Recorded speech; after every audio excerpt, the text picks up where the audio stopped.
Afin de sortir d'une relation toxique avec un membre de notre famille proche, il va falloir s'autoriser à sortir des règles, des lois sociales, familiales, culturelles, religieuses, qui disent par exemple tu respecteras et honoreras tes parents. En effet, il va falloir regarder la relation comme étant celle d'un adulte à un adulte en dehors des rôles familiaux. Si cette personne n'était pas notre père, notre mère, notre frère, notre sœur, notre oncle, est-ce que on serait encore en relation avec cette personne? Est-ce qu'on accepterait ce qu'on est en train d'accepter? Est-ce que le comportement de cette personne vis-à-vis de nous est respectueux et bienveillant?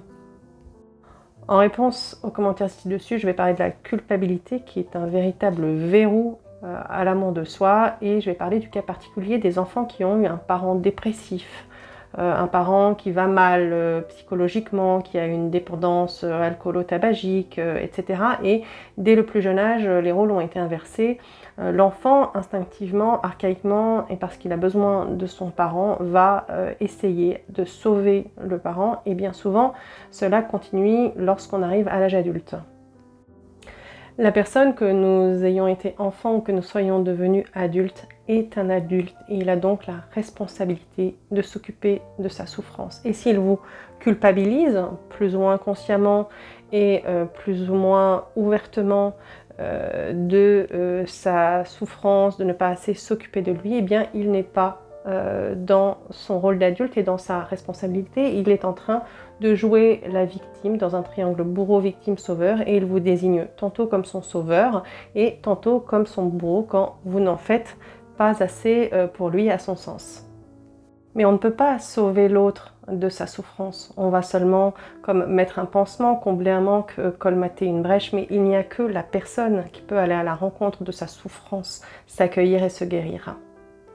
C'est en sortant du triangle bourreau-victime-sauveur, en refusant d'être le sauveur de l'autre, qu'on va lui rendre le plus grand service en lui permettant d'être enfin face à elle-même et de prendre la responsabilité de sa souffrance. Ainsi, nous lui rendons sa responsabilité et son pouvoir sur sa vie, son pouvoir à guérir.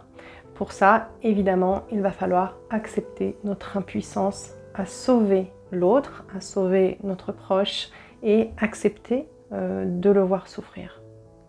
Et en rendant ce qui lui appartient et sa responsabilité à votre parent, vous vous reconnaissez le droit de vivre en tant qu'individu libre et non pas qui a été conçu pour soulager votre parent.